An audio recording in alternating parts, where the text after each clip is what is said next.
Hi friends, ఎలా ఉన్నారు? ఇదైతే కంటిన్యూషన్ వీడియో అండి.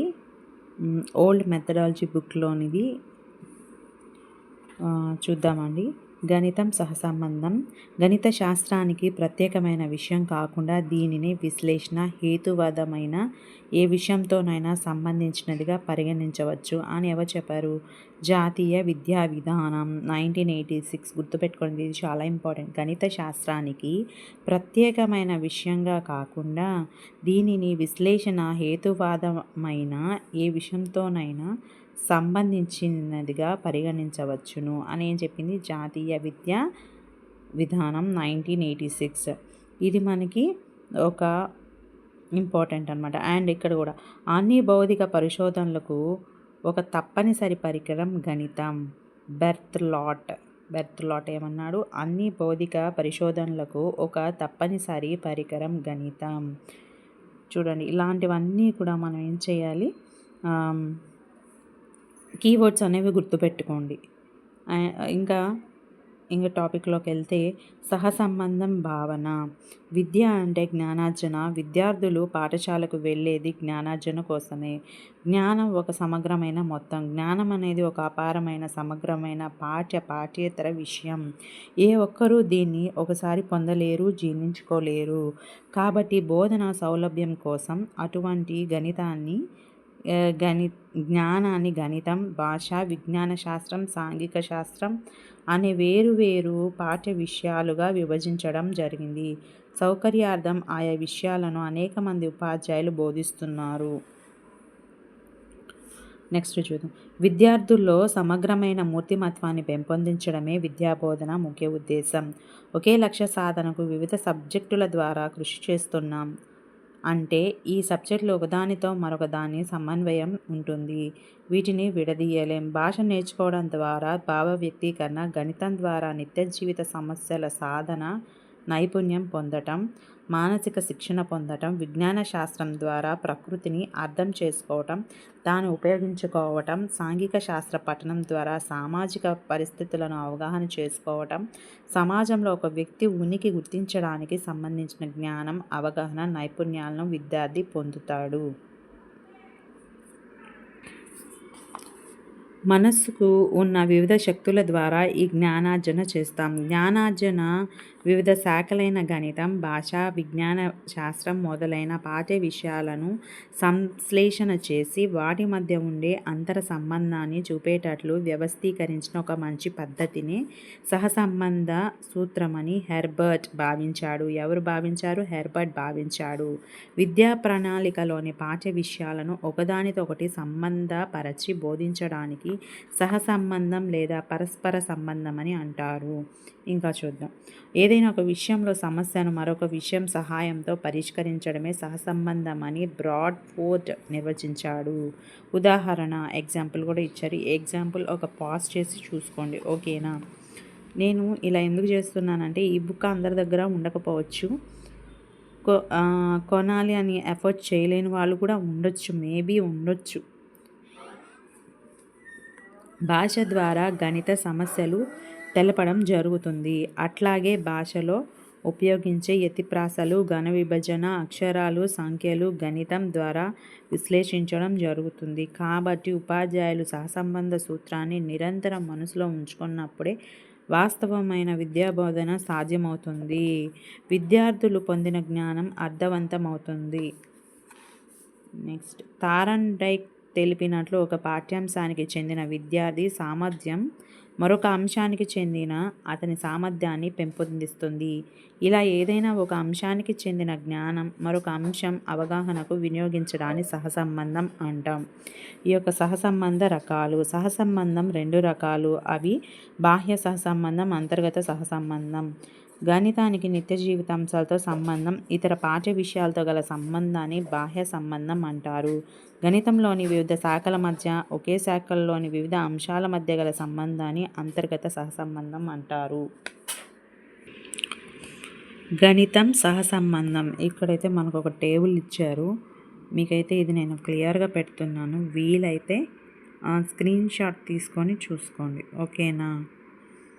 అంటే ఎక్స్ప్లెయిన్ చేసేదానికి టైం ఎక్కువ ఉండదు కాబట్టి అందుకని నేను ఇలా పెడుతున్నాను. పాజ్ చేసుకొని చదువుకోండి, లేదా నోట్స్లో రాసుకోండి, లేదంటే స్క్రీన్ షాట్ తీసుకోండి. గణితానికి నిత్య జీవితాంశాలతో గల సహసంబంధం. ఇదంతా చదవాలి, ఓకేనా? అంటే మీరు ఈ వీడియో నేను చూపిస్తున్నాను, పాజ్ చేసుకొని చదవండి. అంటే వ్యక్తి నిత్య జీవిత అవసరాలు తీర్చుకోవడానికి గణితాన్ని ఎలా ఉపయోగిస్తుంటాడు అనని ఇది అనమాట ఈ పేరా మొత్తం. అండ్ ఇంకోటి వచ్చేసి గణితానికి ఇతర పాఠ్య విషయాలతో గల సహసంబంధం. ఇవి కూడా పెట్టాను చూడండి. ఇవన్నీ కూడా కావాలంటే స్క్రీన్ షాట్ తీసుకోండి, లేదంటే వీడియో పాజ్ చేసి చూసుకోండి. చూడండి, అంటే టైం సరిపోదనని నేను మీకు ఇలా పెడుతున్నాను. అంతేగాని నేను చదవలేక కాదు, ఎక్స్ప్లెయిన్ చేయలేక కాదు. అంటే గణితం భాష లేనిదే గణితం లేదు. గణిత సమస్యలన్నీ స్పష్టమైనవో సులభమైన భాషతో తెలియజేయవలసి ఉంటుంది. చూడండి, ఒక సమస్య చదివితే కనుక్కోవాల్సినది అందరికీ ఒకే రకంగా స్పష్టంగా తెలియాలి. దీనికి సరళమైన భాష అవసరం. భాష ద్వారానే గణితాంశాలను వ్యక్తపరచగలం. ఒక గణితానికే కాదు, ఏ ఇతర పాఠ్య విషయాన్ని గురించి తెలుసుకోవాలన్నా ఆ భాష ముఖ్యం. అలాంటి భాషలోని అక్షరాల సంఖ్య, పదాల రీతి, అందలిగణాలు, యతిప్రాసాలు మొదలైనవి గణిత నియమాధారాలే.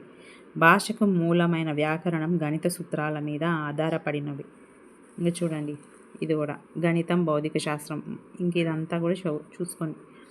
నేనైతే చాలా స్లోగా వీడియో తీస్తున్నాను మీకోసమే. ఇంకా మనకి తెలుసు కదండి, మనకి ఫిజిక్స్లో కూడా మనం మ్యాథ్స్ అంటే ప్రాబ్లమ్స్ చేస్తాం.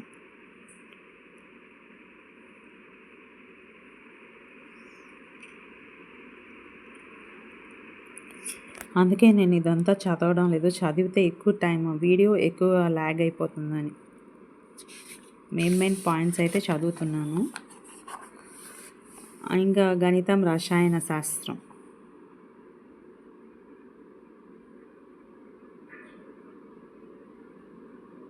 అంటే దానికి ఎలాగా ఫార్ములాస్ ద్వారా, ఓకేనా? గణితం, జీవశాస్త్రం. ఇక్కడ చూడండి, గణిత శాస్త్ర పరంగా ఉన్నప్పుడే జీవశాస్త్రం విజ్ఞాన శాస్త్రం అవుతుంది అని ఎవరన్నారు? కాంట్ అన్నారు. ఇలాంటి డెఫినేషన్స్ అన్నీ గుర్తుపెట్టుకోండి, లేదా రాసుకోండి. సో చూడండి, ఎక్కడెక్కడ రక్తంలో హిమోగ్లోబిన్, నీరు ఎంత శాతం ఉండాలి, ప్రతిదీ కూడా మన మ్యాథ్స్ అన్నమాట. బయాలజీలో కూడా మనం మ్యాథ్స్ అనేది వాడుతూనే ఉంటాం.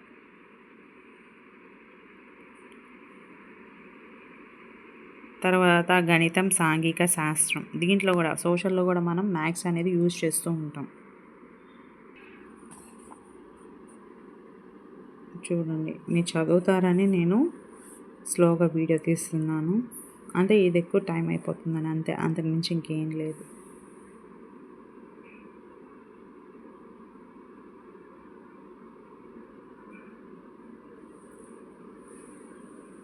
ఇంకా గణితం, కళలు. ఇక్కడ చూడండి, ప్రసారాలు, సంయోగాల రహస్య వ్యాయామం, లైబ్రిన్స్.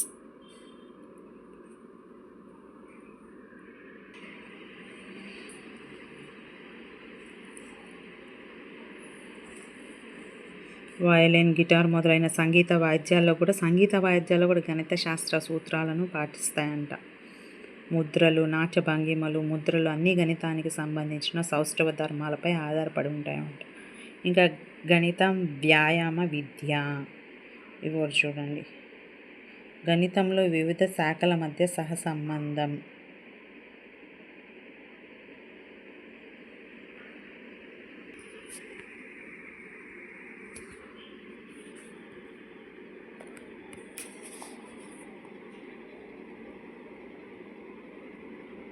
గ్రాఫుల్లో కూడా మనం యూజ్ చేస్తాం. రేఖా గణితాల భావనలను ప్రయోగించి సాధిస్తాం. ఇలా గణితంలో వివిధ శాఖలు వేరువేరుగా బోధించక ఒకదానితో మరొక దాన్ని సమన్వయపరిచి అరూపగణిత భావనలను విద్యార్థులు సులభంగా అవగాహన చేసుకోగలుగుతారు. గణితంలో ఒకే శాఖల్లో గల అంశాల మధ్య సహసంబంధం, దాన్ని కూడా చూడండి.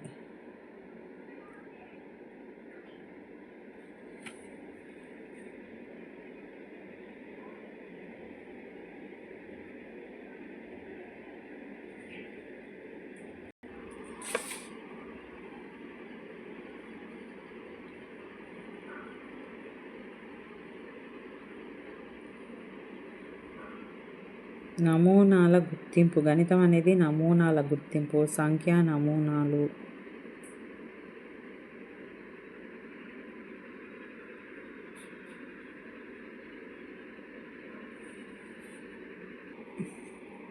నమూనాల వల్ల కలిగే ప్రయోజనాలు. విద్యార్థులు సరైన ఫలితాన్ని ముందే ఊహించగలుగుతారు. బౌద్ధిక నైపుణ్యాలైన ఊహించడం, అంచనా వేయడం, పరికల్పన చేయడం, విశ్లేషించడం మొదలైనవి పెంపొందుతాయి. నూతన నమూనాలు రూపొందించగలుగుతారు. విద్యార్థుల్లో సృజనాత్మకత అభివృద్ధి చెందుతుంది. గణిత అధ్యయనం పట్ల విద్యార్థుల ఆసక్తి పొందుతుంది. ఇంకా కృత్యం చూడండి. గణిత స్వభావానికి సంబంధించిన అంశాలు ఆధునిక గణిత దృక్కోణంలో పరిశీలించి వివరించండి. ఇంకా నెక్స్ట్ వచ్చేసరికి విస్తృతి లేదా గణిత శాస్త్ర విస్తృతి పరిమితి.